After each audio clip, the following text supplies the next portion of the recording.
Kicking things off, you heard my little spiel about why I think it's a great time to be investing in the mining space. We have a suite of companies to consider, to think about, and we're getting kicked off with Canada Silver Cobalt Works, and I'm happy that we are. They've been a regular contributor to our symposiums. It's been fun to watch them progress and to check in with their CEO, which we're going to do again. Now, Canada Silver Cobalt's work, they're focused on resuming mining their high-grade silver and cobalt projects, which are the Castle and the Beaver mines, both of which are in the Cobalt camp of Northern Ontario, which for frequent viewers know I always get a little bit proud about. That's where the Northern Miner was founded in Cobalt back in 1915. We're going to be joined again by Matt Halliday. He is president and COO. Now, Matt graduated from Dalhousie University back in 2007, majored in earth science, and he spent the next 13 years in exploration as a resource geologist with Kirkland Lake Gold, First Cobalt, and SGS Geostat. He's a member of the PGO and is qualified person for exploration and resource development. He has a true passion for the Cobalt camp and is focused on developing world-class projects in the silver and battery metal space. Matt, wonderful to have you back on the Global Mining Symposium. How are you doing today? There's Matt. Great to see you again, Matt. How are you doing today? Oh, I'm doing really well. It's a beautiful day here. So, are you up in Cobalt? You're usually in Cobalt when you talk to us. I'm in London, England. Oh, is that right? Are you at the Mines and Money show? I am at the Mines and Money show. It was very well attended. It's nice to see that that we've been getting back in person and enjoying these types of events, and hopefully they're going very well. Excellent. Yes, we're all emerging from our COVID caves, right? And it is fun to be at live events again and to see people, and there's a palpable energy in the room. So that is great. Very good to hear that the attendance was good there. How's the weather in London? When you're in London, when London and Vancouver, you always need to ask how the weather is, right? It started off beautiful, but now it's kind of drizzly. The old line about London, if you don't like the weather, wait 5 minutes. That's what they say. It's very true. Okay, Matt, listen, enough from me. Over to you. Get us updated on all that's going on with Canada Silver Cobalt Works, and we'll come back with some questions at the end. Okay, do you mind if I share my screen? Yes, please do. Perfect.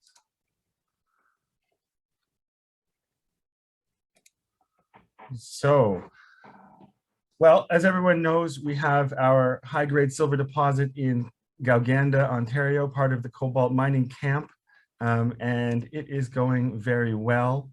And so we've completed a lot of our drilling there, and right now we're really moving into the technical phase of this project. So we're working on an update to our resource.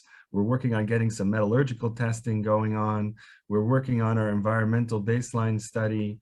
We're working on the permitting process. We have TTL ready to go. So we're working on being able to eventually get that into the position that it needs to be. And it is really just going full steam ahead. And we've been doing a lot of work in northern Quebec at our Grawl property. And the Grawl property, again, it fits in with our Re2Ox hydrometallurgical process. We're really looking for that cobalt, that battery metals. So we have copper, nickel, cobalt deposits across Ontario and Quebec. And we've been really pushing them forward as the Gauganda project is basically just rolling along. Now we have some opportunity to spread our wings a bit and utilize some of our geological team for new tasks. So what is kind of new is that we are getting ready to spin out the battery metals component of the company. And so we do want to have a spin out of this company and provide a share and a dividend to our current shareholders. And I'd like to see that happen within the next 6 to 10 months.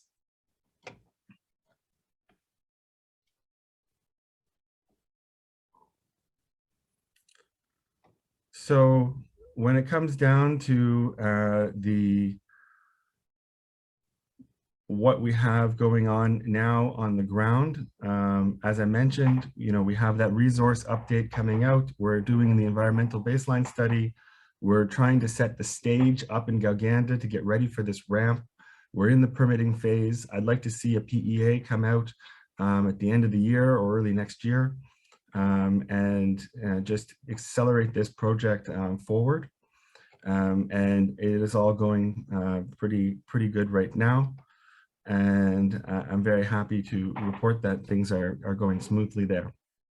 The EB Auto project, we picked up a fair number of ground in the Kirkland Lake region. So we have 1,000 hectares in EB Auto Township.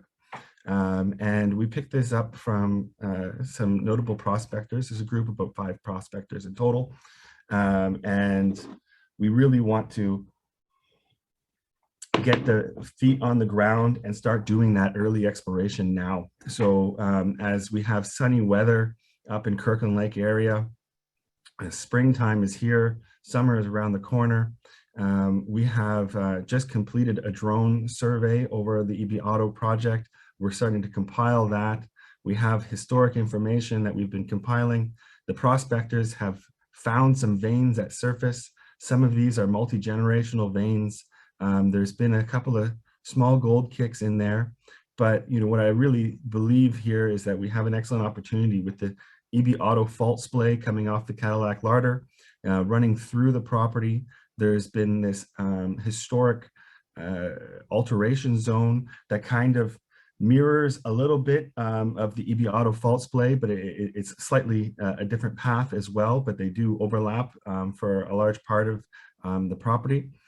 And, with all of these things going on, we believe that it is a really good time to continue to explore this prolific gold camp. A lot of my geological team has come from this gold camp, as I've developed a team that has strong knowledge in the Archean geology, very important for the projects that we have in Gauganda and Cobalt. They are also extremely well-versed in the rocks of the Kirkland Lake area. So I'm really excited to see what new targets we come out with at the EB Auto, particularly from our new drone survey. I also am excited to see, we are planning to do some stripping and trenching and a lot of field mapping, as well as getting it ready for the drill bit. We do have some drill targets already. As I said, we have exposed veins on surface.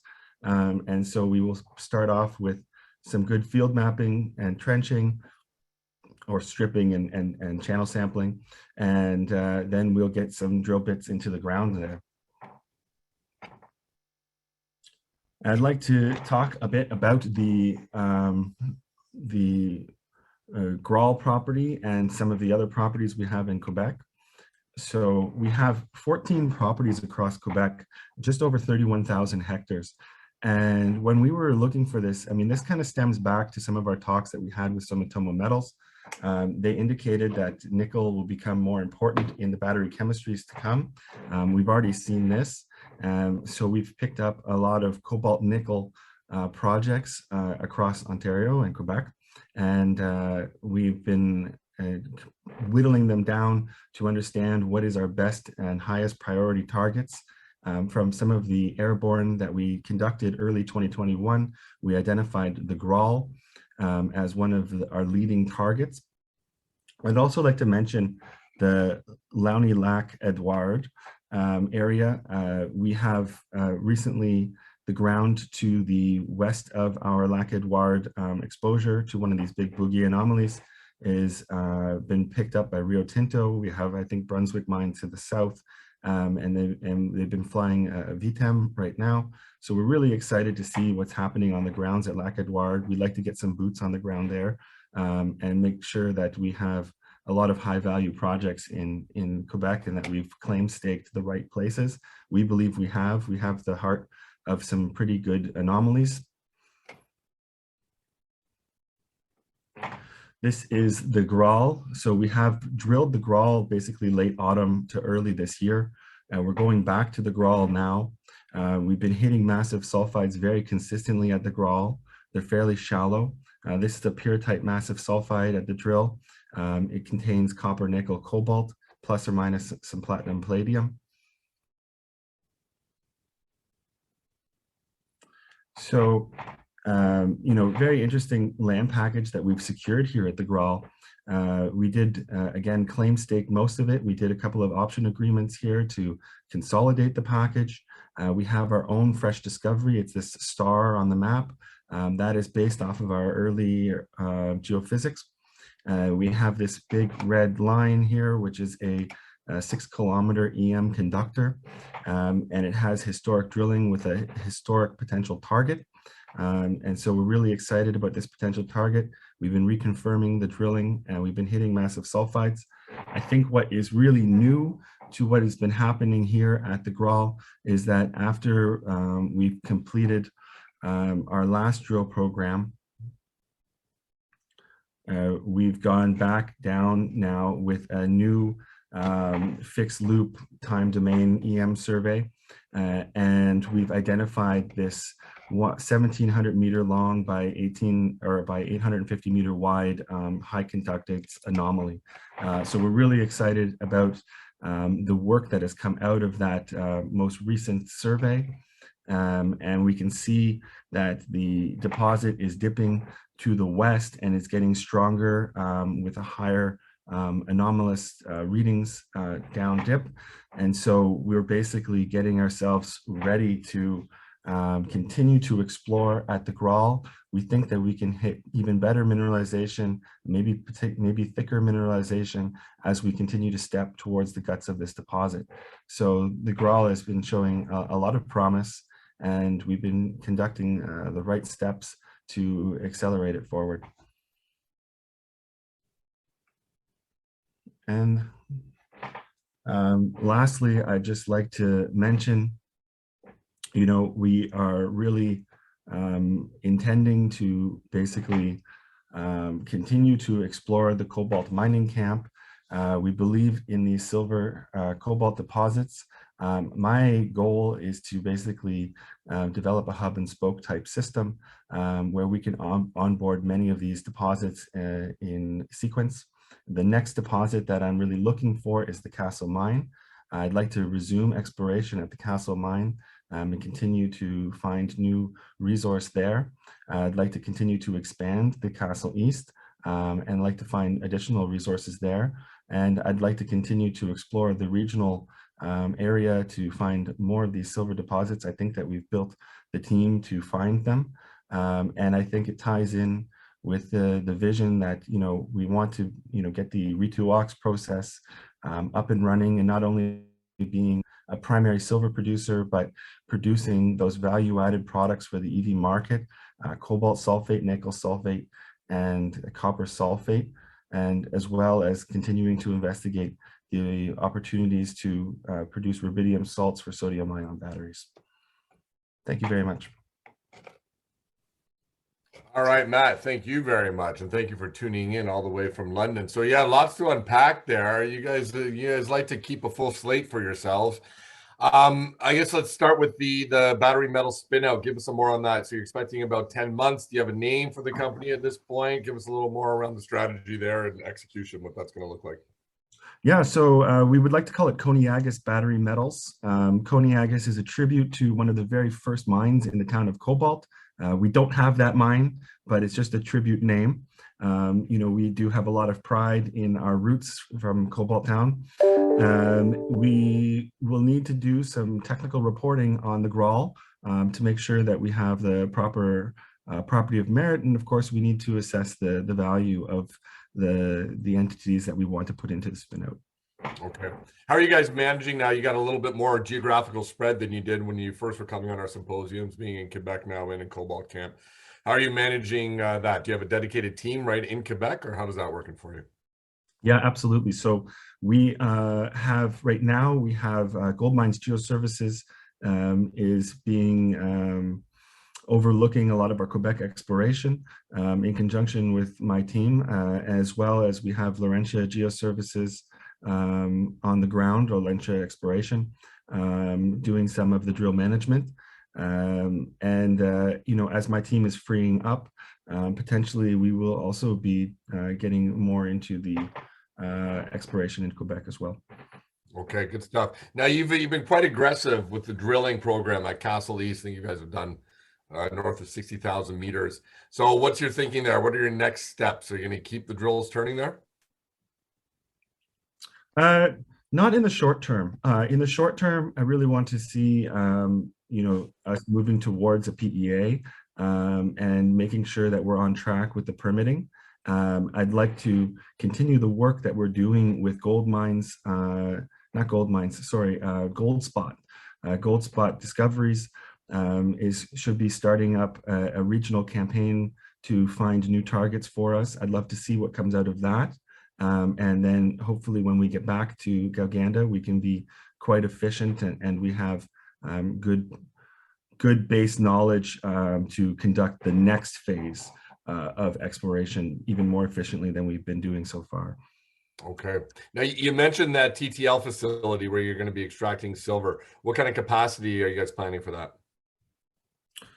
Well, that really needs to be studied a little bit further. I believe the milling capacity is on the order of about 12 to 20 tons per hour. And I've looked into some of the historic pours from that facility. So these are going back quite a few years, but I've seen Agnico poured 1 year 1.6 million ounces at that facility. I've seen Teck pour 1.2 million ounces. So I believe that the facility can kind of they serviced a lot of the region, and there was a lot of mines at the time. So I believe that they have a capacity of about 3 million ounces of silver. Wow, that's interesting. That is very significant. And now I know you said we still got to get to the feasibility study at Castle, but we do know that the veins, they're crazy high grade, but they are quite narrow. What have you thought about what kind of mining method? How are you going to tackle mining that eventually? We've definitely thought about it. In the old days, they used slipshot mining, but I think one of the main things really is, getting that PEA out, understanding how much dilution is acceptable in the stopes. And we'll need to have discussions with the contract miners to see what types of equipment they have available and what would be most amenable to what our plan will be. So I think it's really, we're really looking at about 8 months away before we have those final answers. Okay, very good. Going to be a lot of interesting news flow coming between the battery metal spinout and more details around that. So next, it's going to be a full year for you and your team. We wish you all the success in that. When are you coming back from London? I should be back next week. Okay. Well, enjoy your time there. Safe travels. Hope it goes well with the investment community there. And we look forward to checking with you very soon. Thanks so much, Matt. Thank you very much. Have a great day. You too. Ciao, ciao.